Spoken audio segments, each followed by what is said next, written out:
Hey guys, welcome back to the channel.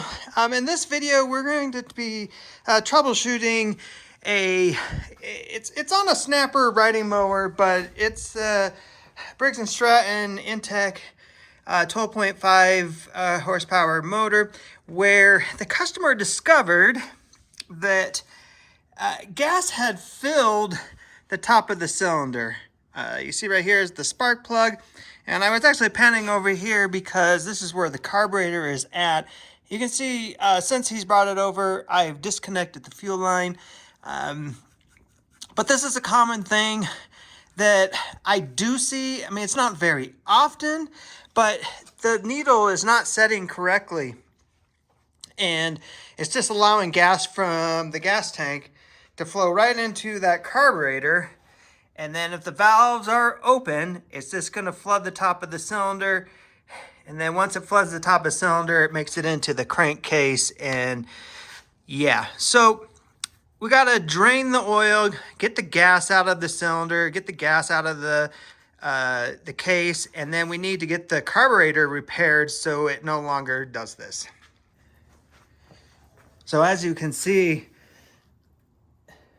it's very liquidy, gassy. And actually I have a separate oil pan that I use to catch this because this cannot go to the oil recycling. It's just full of gas. While that's draining, gotta get the spark plug out.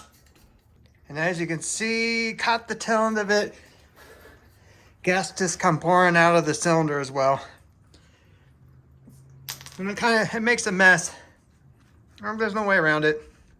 All right, so while that's draining, this particular mower makes it really easy to get the gas tank off. It just kind of sits in there. So we're just gonna move that out of the way. And then we also need to remove the oil filter because that's gonna be full.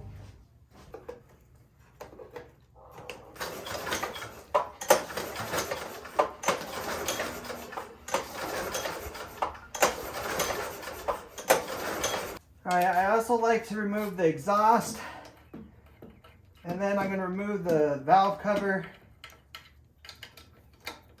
See if there's gas sitting up in here. You can actually hear the gas in the exhaust. So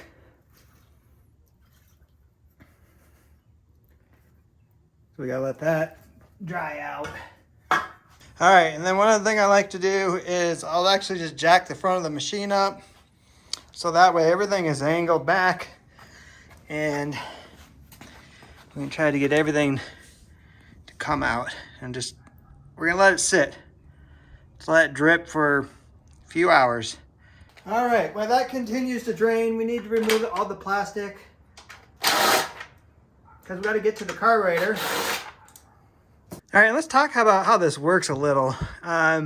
Here's the float, and then right back here and up in there is the needle, and then up in the top of there is where it actually sets. So got it like this, gas comes in, starts raising the float finally closes, and that should stop the gas from coming in. And of course, as you use it, this drops and lets gas in.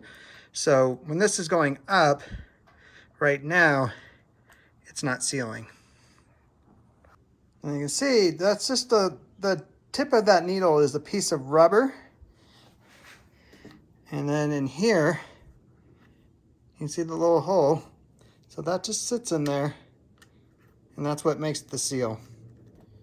And then here's the float. You can see it's just all solid plastic here, so there's no adjustment. So what I'm going to do is I'm going to put it back together real quick and put the gas back onto it and do a little test and see if it starts draining or what it does here. All right, it's been sitting here for about 5 minutes. So I'm pretty confident that the bowl is full of gas, and I have no gas leaking out of the intake. So here's what can happen. That needle it gets jostled around. I mean, it's a riding mower, or if it's a lawnmower, if it just gets jostled around and gets stuck, well, so this is what can happen, is that needle it doesn't sit in there correctly, and when it doesn't seat correctly, it of course lets all the gas by. One, it could just happen from moving it around. It gets jostled around and it just gets in there a weird way. I take it apart, put it back together, and now it's fine. Also, if it sat with no gas in it all winter, that little rubber tip on the needle could have been dried up a little bit. Put gas in it. Now it's rehydrating. It doesn't get back up and sit correctly and stop the gas and floods the engine like we just saw here. So I'm going to let it sit just for a little longer, just to make sure it doesn't start flooding out. Like I said, it's been like 5 minutes and it hasn't, so I'm pretty confident that it won't. But one solution to this is put an on-off valve inline on that gas line. So that way, when you're not using the mower, turn it to the off position. Now, the only gas that could be in the system is from the valve to the carburetor. That way all the gas will stay in the gas tank. And then when you're ready to use it, turn the gas back on. Okay, so now the mower has been sitting for, gosh, what time is it? About 5 hours now. I had a bunch of other stuff to get done today, but it sat for 5 hours. So all the gas and everything that was in there should be evaporated. So now we're just going to put it back together and put some fresh oil in it and start her up. All right, let's give it a shot.